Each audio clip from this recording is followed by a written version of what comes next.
Isang mapagpalang araw po sa ating lahat. Ako po si Charles at welcome po sa aking daily devotion. Sa araw na ito, tatalakayin natin kung ano nga ba ang dahilan kung bakit sunod-sunod nga ba or sabay-sabay yung mga problema mo ngayon or yung mga problemang kinahaharap mo sa buhay sa araw na ito, like that, ganun. So, yun nga, sunod-sunod ba yung problema mo ngayon? Sabay-sabay ba yung mga problema mo ngayon? So, basahin natin tong Genesis chapter 50 verse 20.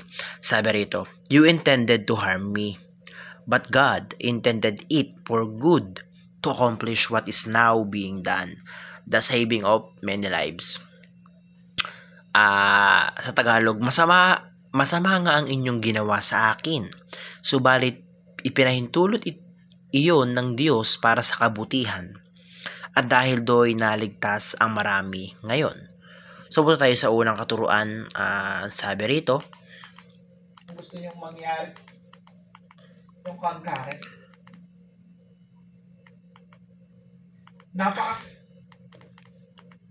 Unang teaching, sabi rito, God is actively involved.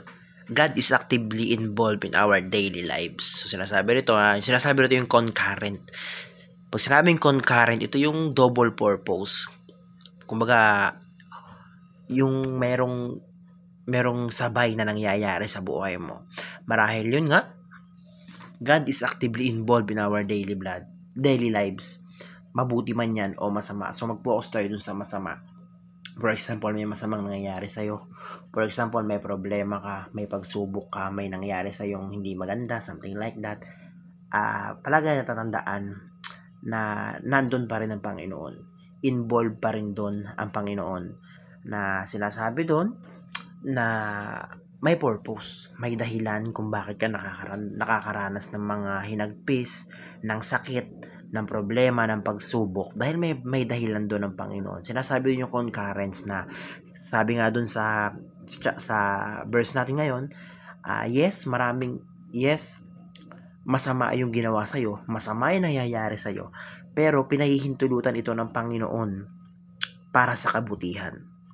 Marahil hinahayaan ng Panginoon na magka-problema ka, na makaranas ka ng kahit na anong dagok or sakit, something like that, or na kahit anong pagsubok, pero ang totoo, at the same time, gumagalaw ang Diyos sa buhay mo. Marahil yun yung paraan para gawin kang malakas or dahil may gustong ituro sa'yo ang Panginoon. So, kaya sabi dito, God is actively involved in our daily lives, especially sa mga masasamang nangyayari, sa mga hindi magagandang nangyayari.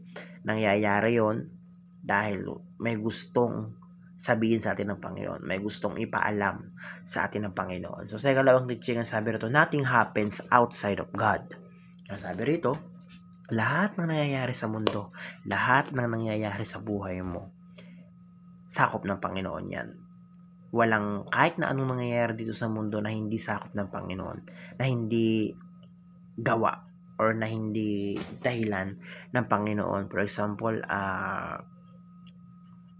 namatayan ka, nagluluksa ka, marahil ano pa rin yun ng Panginoon, plano pa rin ng Panginoon yun para sa'yo, para mas maging matatag ka, something like that, para mas maging mas malakas ka. O nothing happens outside of God. Lahat ng nangyayari dito sa mundo, lahat ng nagaganap dito sa mundo, naandyan ang Diyos. May gumagalaw ang Diyos dyan. So, punta tayo sa ikatlong katuruan, sabi rito, as God is actively working even through evil. Gaya nga ng sabi ko, kahit masama yan, gumagalaw ang Panginoon dyan. Kahit may masamang nangyayari sa buhay mo, gumagalaw ang Panginoon dyan.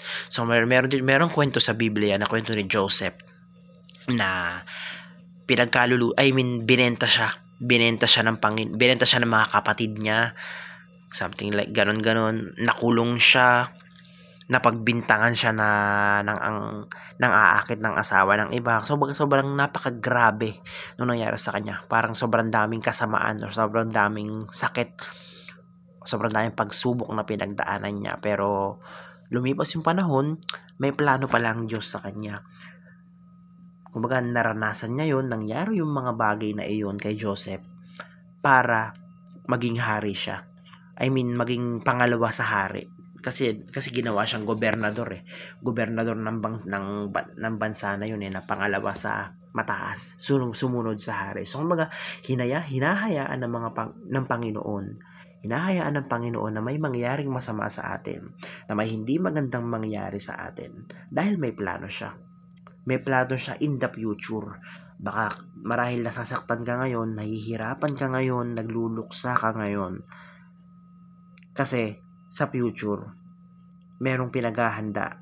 Dahil pinaghahandaan, inihahanda ka ng Panginoon sa hinaharap. Something like that. Marahil ginagawa kang mas malakas, ginagawa kang merong lesson na gustong ituro sa'yo, ganon. So, punta tayo sa unang application. Paano ba natin ito maya-apply sa ating mga buhay? Sabi rito, ask God to increase our faith. So, marahil ito yung mali ng iba eh. Marahil ito yung dito nagkukulang yung iba sa paniniwala, sa pananampalataya. Maraming mga tao na nakakaranas ng mga pagsubok nga, ng mga kamalian or ng mga hirap dito sa buhay. And doon, sa panahon na yun, sa gitna yun, nawawalan sila ng pag-asa.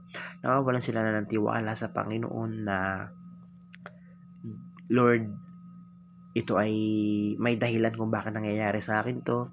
Lord, may dahilan kung bakit ako nahihirapan, ganon. So dapat gawin natin is humingi tayo ng tulong. Magdasal tayo sa Panginoon na, Lord, strengthen my faith. Lord, palakasin mo yung pananampalataya ko. Lord,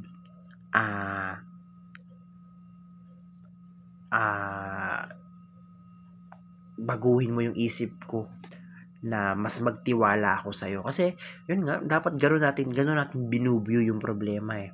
Gano'n natin tinitingnan yung problema. Hindi tayo nakapokus dun sa problema mismo or sa nangyayari mismo dun sa gitna. Mag-focus tayo dun sa future. Magkaroon tayo ng paniniwala. Magkaroon tayo ng strong na pananampalataya sa Panginoon. Na, yun nga, in the future, may dahilan bakit nangyayari to.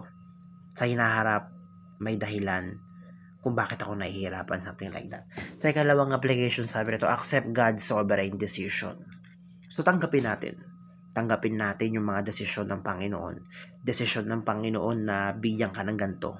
Desisyon ng Panginoon na mahirapan ka ngayon. Desisyon ng Panginoon na masaktan ka ngayon. So, kailangan natin tanggapin. Dahil gaya nga ng sabi ko, kasi nga meron plano ang Panginoon. Meron gustong ituro ang Panginoon sa atin, kaya nangyayari yung mga bagay na yan. Yung mga bagay na hindi maganda na yan. So, ang kailangan natin tanggapin. Kailangan natin tanggapin na kaya nangyayari to, kaya may nangyayaring masama sa buhay ko. Dahil ito ay desisyon ng Panginoon. Desisyon nito ng Panginoon ay paranas sa akin. So, ang kailangan natin gawin is fully accept it. Tanggapin natin. Sa ikatlong application, sabi rito, actively cooperate with God. Ang Panginoon, ang Diyos, binibigyan tayo niya ng maraming pagkakataon. Ang kailangan natin gawin ay makipag-cooperate. Ang kailangan natin gawin ay makipagtulungan sa Kanya. Marahil yun nga, baka pag maharap ka sa pagsubok, meron siyang plano sa'yo. Ang kailangan mo gawin, makipag-cooperate. Kung dumaranas ka man ng pagsubok ngayon, kung dumaranas ka man ng problema ngayon, cooperate with it. Kumbaga, it is your time na magdusa ngayon. Ito yung oras mo na mahirapan ngayon. Ito yung oras mo na masaktan ngayon. Cooperate with God. May plano ang Diyos kung bakit nangyayari sa iyo yung mga yan. Ang kailangan mong gawin is makipagtulungan sa Panginoon. Kumbaga, may plano ang Diyos sa future mo. May plano ang Diyos sa hinaharap. And kailangan mo makipagtulungan sa Panginoon para mabuo or para matupad yung hinaharap na iyon. So, yun lamang. Napakarami kong natutunan sa araw na ito. Glory to God.